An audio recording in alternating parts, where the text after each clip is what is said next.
Namaste, Jai Bharat. It seems, I heard, that Shaik Hasina made a statement that I'm coming back to Bangladesh. Well, she has to,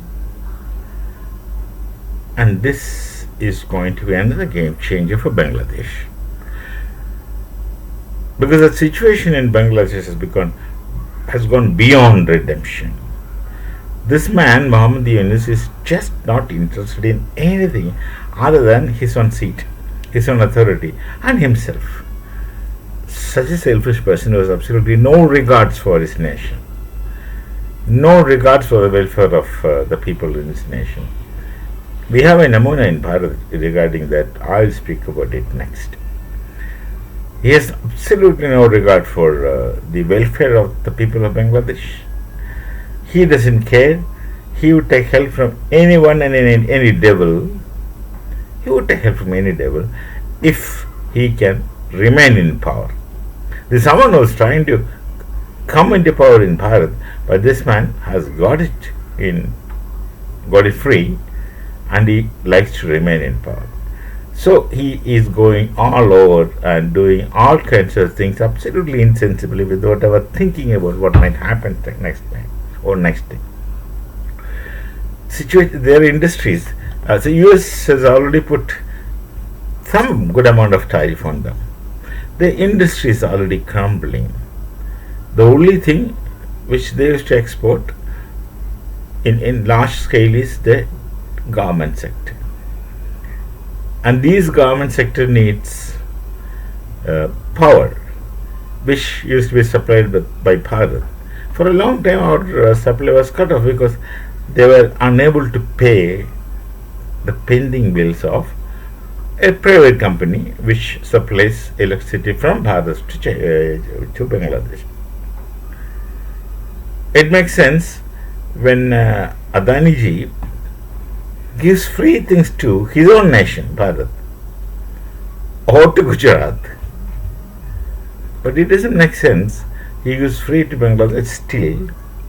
He did not entirely cut off the power, but checks were made. They had to suffer. Then now I think they paid some installment of pending, and initially they were showing muscles. This is a usual thing like Hamas, what they do. They will show up, now we will do this, we will do that, loud, like Pakistanis do. Pakistanis, you hear them keep telling that we have nuclear bomb. I think their nuclear bombs expiry date, everything is over.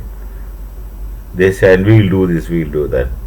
And there are people in Pakistan who are so confident of telling that we will take Bharat. Similarly, this Yunus also was planning to get to the northeast to Bangladesh. This man is opinionated to make such dreams about unrealistic thoughts, and he is supposed to be at least educated person. And so I think he is consciously and voluntarily making these foolish statements just to appease his own people, to make them believe that this man can do things. He can make greater Bangladesh. That's what he was dreaming of once upon a time. These days he doesn't speak of it.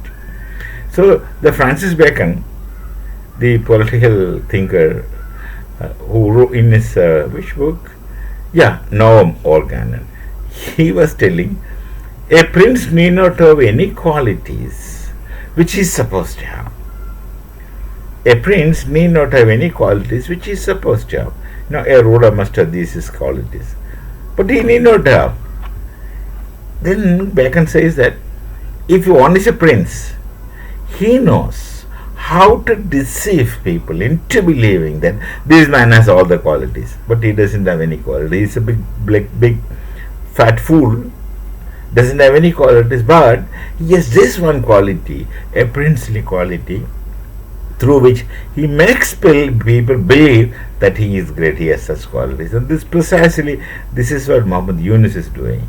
He himself knows that he can't do anything, but he speaks to win the support of fools around him who still believes in him, and especially the radical Islam people who would support him, thinking that they will get Darul Islam. They have this beautiful concept of Darul Islam, which is like a square circle. A square circle is a contradiction in is a conceptual contradiction. You cannot imagine. If I ask you to imagine a square circle, you are entering into a conceptual contradiction. It's impossible for you to imagine a square which is also a circle. Just understand that. It's impossible for you to imagine a square that's also a circle, which is a conceptual contradiction. Similar is the case in Bangladesh.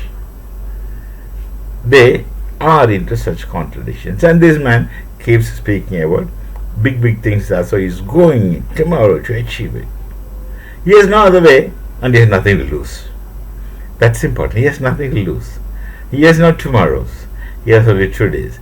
He wants to continue his 2 days as long as possible with no guarantee. He doesn't care, but he wants to continue so long as it's possible. He doesn't care what happens to people. He doesn't care what happens to anyone. He doesn't care about anything. He simply wants to go on. That is the story of Bangladesh. And of course, Shaik Hasina has to step in now. She has to make her homework. She has to see that who will support her from Bangladesh. And she has to make a move in whichever way possible. And she has to go back. She is still the Prime Minister of Bangladesh. She has to go back, at least get the army to her side, which is a likelihood, which is possible. And then of course, send Muhammad Yunus where? Siberia? No. Siberia is a better place these days. I don't know. Send him back to Biden. Wherever Joe Biden is, send him back to him. And run Bangladesh. Of course, it will at least take 10 years for Bangladesh to recoup what Muhammad Yunus and company has destroyed. So Sheikh Hasina now can't help it. She has to go back to Bangladesh, take the risk, go back and get her homework done, and go back, and hopefully Bangladesh will survive. Otherwise, no. These people, he knows very well that he cannot breathe without the support and help of Bharat, but he still speaks against Bharat because he thinks China is going to save him. He knows China deceives. They are not loyal to anyone. They are not interested in the welfare of anyone. They are not interested in the welfare of their own people. So what else do you expect from them? So we shall meet again with some other thought. Till then, Namaste. Jai Bharat, Jai Sri Ram.